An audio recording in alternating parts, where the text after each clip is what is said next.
and welcome back to the Cozy Corner. My name is Lee and this is my library, so grab a mug of something yummy and settle in for some talk of books.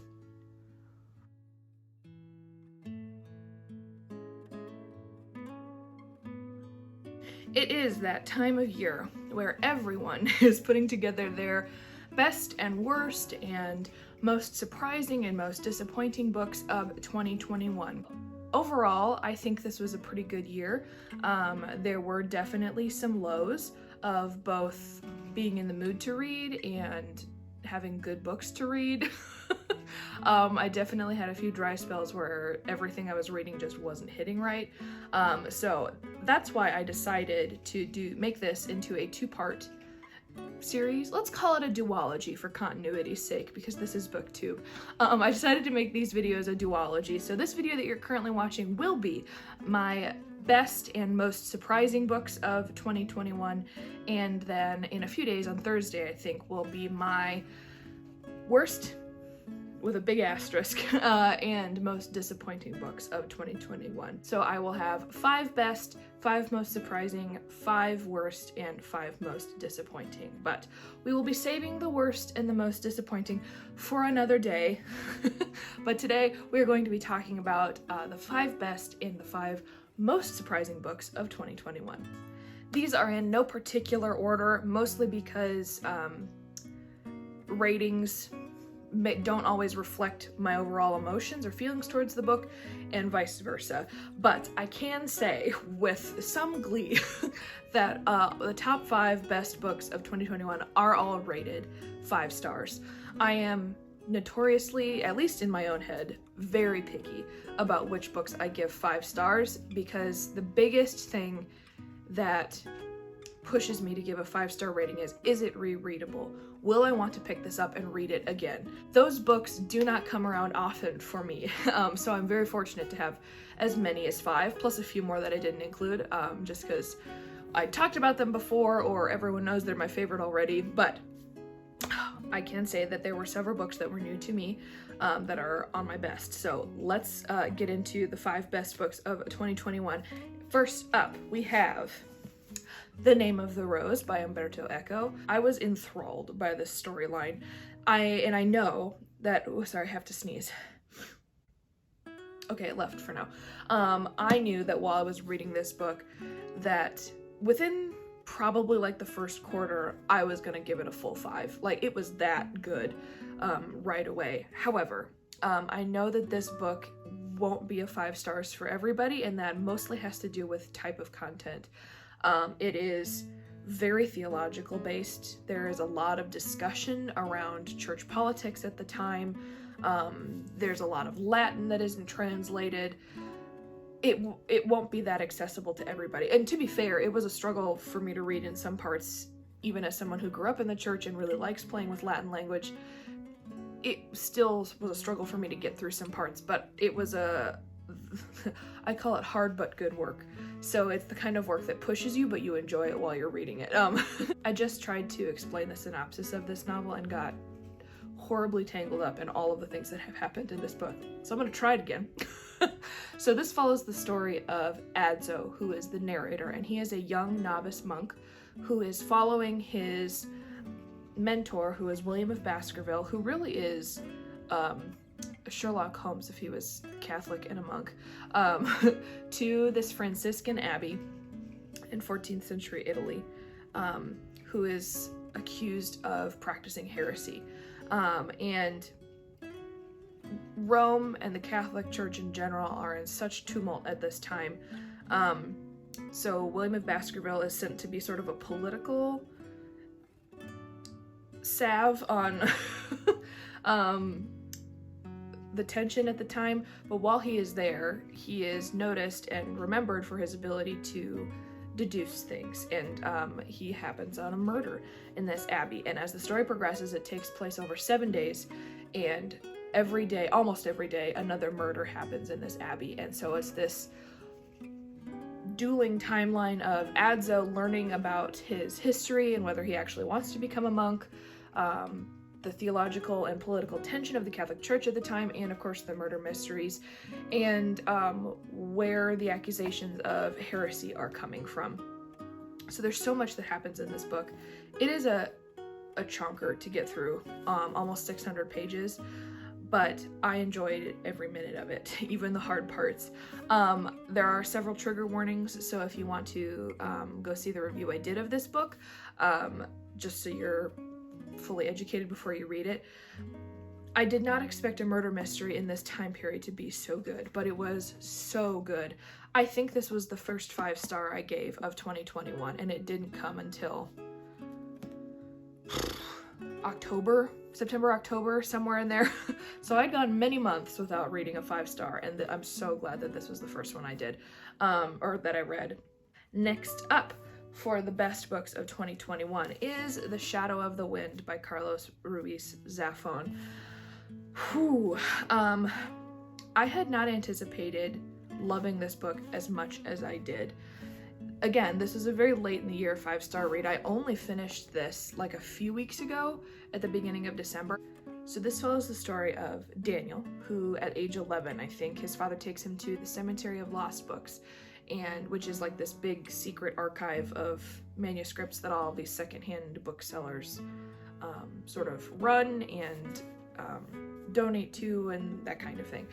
So he finds a book called The Shadow of the Wind by Julian Carras, and it changes his life. It's the best book he's ever read, and so he wants to find more written by this author. But the more he searches, the more he realizes that there's a conspiracy against this author. There is someone who is collecting and burning his books. There is a corrupt police officer who is hell-bent on torturing or killing everything related to this man. And so the more Daniel digs, the more into the bowels of Barcelona's secrets he gets. There's several plot lines that happen in here, but that's the main one, of trying to discover why someone would want to burn this man's works. It's so good. It's so atmospheric. It takes place just after World War II and then into the 60s. So you watch Daniel grow up throughout this whole story. There's some time cuts in there, but it's so good. It's so enthralling. You'll read mostly for the anticipation of finding out what's happening with that main storyline between Daniel and Julian Carras, but I think what keeps you hooked is all of the side stories that happen. There is a character whose name is Fermin, who is this homeless man in Barcelona that Daniel and his father sort of clean up and patch up, and he gets a job at their secondhand bookstore, their family-owned bookstore, and he is the funniest person in this book. He will make you laugh like none other. If you like mysteries, bookish-related books, then I definitely would recommend this one. Next on my list of the best books of 2021, I actually don't have with me because it was a library book. Nevermoor, the first one, which was The Trials of Morrigan Crow. And this book was so good. I loved all of the characters. I loved the concept of the book. I cannot wait to read the next two. I think it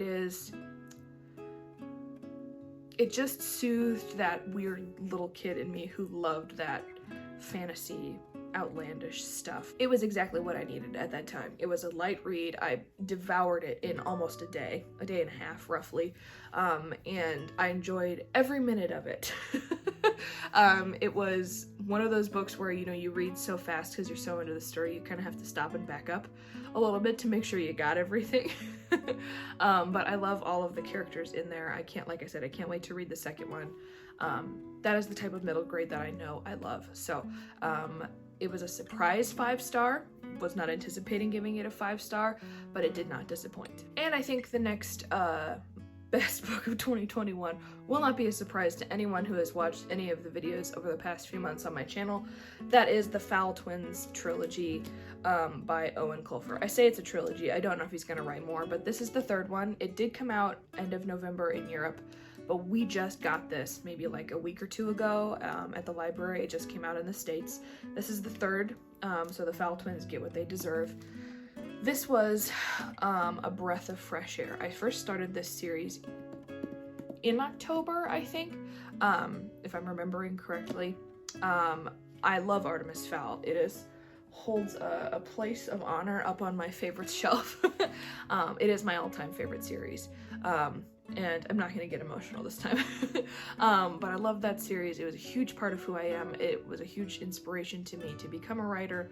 And then the movie happened, and it was awful. And then I discovered, as I was going through the shelves of the library, that the Fowl twins existed. And it was this major epiphany of, yes, he's still gonna write material that's still in this world. It's still the Fowl family. There are references to previous characters in here. A huge one just happened in this book yesterday. And it was just, I cried at the ending of the first one.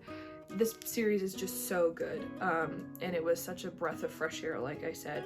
So this follows the story of Miles and Beckett, who are Artemis Fowl's younger twin brothers, who are equally geniuses in their own way. And they get up to various escapades and near-death adventures. And it's everything I love about Artemis Fowl series with new characters. And I can't wait to read more. And the final book on my best of 2021 list is the Brotherband Chronicles. Not all of these in this series got 5 stars. That has nothing to do with the level of writing or the world building or the characters. It just has to do with which ones I liked more, and that's just a way for me to distinguish. This series is a 5-star series. I love it so much, but this is one of the spin-offs of the Ranger's Apprentice series, which also has, it's hidden by my garland, a spot on my favorite shelf. But I did finally finish this series. There are 8 books in total. This is the Return of the Temujai, the 8th one. Because I give these things 5 stars, I don't have a bad thing to say about any of them. The world building is exceptional. The characters are awesome. This series, and part of the reason why I didn't include the Ranger's Apprentice series or some of its other spin-offs, one, because I love them so much, but 2, nothing makes me laugh like the characters in the Brotherband Chronicles. They're just such wholesome, good boy, eventually men, characters. This follows the story of Hal, who is a skirl or captain of a wolf ship, and the Brotherband is his crew, and they have had a long journey. Talk about an arc. From the beginning, when they were all these misfits that had to form their own Brotherband, to this final book where they help defeat a massive enemy of their nation, Scandia. This series is just so good, so wholesome. I'm never disappointed by a story that happens in this series. So those are the best books of 2021. The end of 2021 was definitely a little more satisfying than the beginning, or the middle, really. But I do have several that aren't on my best list that were on my most surprising list. I did think I was going to have some crossover, and there were definitely some on my most surprising list that I considered putting on my best list, but I had enough 5 stars that I wanted to give them enough screen time or limelight, if you will. So these are my 5 most surprising books of 2021. We're going to start with a nonfiction, surprisingly. Did not anticipate that happening, but the first most surprising book was actually one of the first I read during the year, which was A Reporter's Life, which is the autobiography of Walter Cronkite. This book was really good. It took me a long time to get through, like over a month to finish, and that's mostly because of content. It's the type of book that I don't think you can read in one sitting, at least for me personally, but it does follow his story. This man was alive for so much of history. And he grew up in the Great Depression. He served in several wars. He obviously was a newspaper reporter first and a sports announcer, and then we know him from CBS News. And the amount of controversial political and world history stuff that he lived through, being almost completely on the middle of the fence. He really was the man who took objective news to a whole new level. If you don't know, Walter Cronkite is an American news anchor. That's what he's mostly known for. And he interviewed several presidents. He did some really amazing stuff with his career. But the reason why I liked this autobiography is because he finally got off the fence and was vocal about the things that he agreed with and that he didn't agree with, which is his own personal opinion. He was allowed to do that now, but he really was the consummate professional of, as much as I can, we're going to keep the news objective, and I really appreciated that about him. I highlighted so much stuff in here, and I have had several people who have picked this book up and read it based on my recommendation who are really into history. It's just a really great glimpse into American history told from a originally objective but now not so objective opinion. Next on my most surprising list is The Blind Assassin by Margaret Atwood. This is my first ever Margaret Atwood book that I have read, and I particularly wanted to highlight this because I read several books this year that were big prize-winning books. She won the Booker Prize for this particular book, but I read several that had won a Nobel Prize for literature or other equally heralded, like Pulitzer Prize winning books that did not seem to me to be that good. So I wanted to make sure that I talked about this book because this was so good. It surprised me with how much, hence why it's on this list, with how much I liked it. So this follows the story of Iris Chase Griffin, who this is a book I read early on in the year too, and I am trying to put together, there are so many timelines that happen with this book. I'm just going to read you the synopsis because I think that'll do a better job than me trying to explain it. So, The Blind Assassin opens with these simple, resonant words. 10 days after the war ended, my sister Laura drove a car off a bridge. They are spoken by Iris Chase Griffin, sole surviving descendant of a once rich and influential Ontario family, whose terse account of her sister's death in 1945 is followed by an inquest report proclaiming the death accidental. But just as the reader expects to settle into Laura's story, Atwood introduces a novel within a novel. Entitled The Blind Assassin, it is a science fiction story improvised by two unnamed lovers who meet in dingy backstreet rooms. When we return to Iris, it is through a 1947 newspaper article announcing the discovery of a sailboat carrying the dead body of her husband, a distinguished industrialist. What makes this novel Margaret Atwood's strongest and most profoundly entertaining is the way in which three wonderfully rich stories weave together, gradually revealing through their interplay the secrets surrounding the entire Chase family, and most particularly the fascinating and tangled lives of the two sisters. Hopefully that made some sense. It is, I think, probably the weirdest book, but it's so good. And it kept me on the edge of my seat the entire time. And it was one of those books where I've discovered about myself that I really like when books don't have a happy ending. I don't mean sad or tragic necessarily, but I mean like a real life, full circle, bittersweet ending where it's exactly what should have happened given the events of the book. I don't really like when endings clean everything up and put a bow on top. I like when it's left a little raw and real at the end, and this book was definitely that. So if you want a good, not necessarily a thriller, but a little bit of a mystery, figuring out who all these characters are, it's a trip, I will tell you. But it's so good and well worth the read. And the next book on the most surprising list, this one in terms of breaking through the hype, definitely caught me by surprise. That is Serpent and Dove by Shelby Mahurin. I read this very early in the year. It had been a long time since I had wanted to stay up late to read a book. But I read until 2 a.m. with this book, getting to a certain point in the story. This was one of those books where I was worried to read because of how much hype it had gotten. I'm very hesitant to pick up a book strictly for the hype. But this was part of a challenge I had done in 2020, but I just hadn't gotten to it. in the year 2020. And so I decided to read it anyway, and man, it was so good. This was not a full 5 story for me. I think mostly just because I had read better in this genre, but it was still very good. It was, I think I gave it 4 stars. It was such a good story. It follows the story of Lou and Reed. Lou is a witch, Reed is a witch hunter. And they, through a series of events, are forced to marry each other. And of course, Lou is hiding the fact that she's a witch.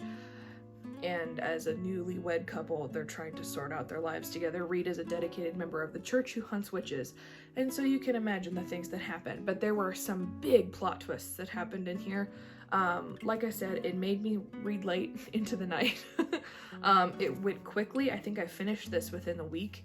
And I already liked the little excerpt of Blood and Honey, which is the sequel. At the end, I really enjoyed it. I don't know if I'll pick up the sequel. We'll see. I wasn't super motivated to do it just because I had other things I wanted to read, but this book definitely surprised me. Oh, I also cried. I think I teared up once during this book, which again took me by surprise because I wasn't anticipating that happening, but I think I did. Yeah, it was such a good story. I'm fairly certain that a lot of people have read this already, so we won't get into the details, but highly recommend if you really like witch-based fantasy. This is set in France. I read so many books about France last year. And then the final book on my most surprising books of 2021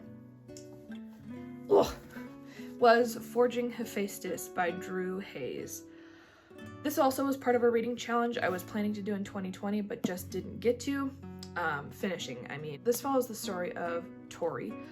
I read this so early in the year, so I apologize if the details are a little fuzzy.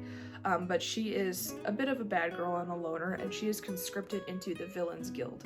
And it really is like a Wicked type story, where the heroes are actually the villains, or are wildly prejudiced, and the villains are actually the true heroes of the story.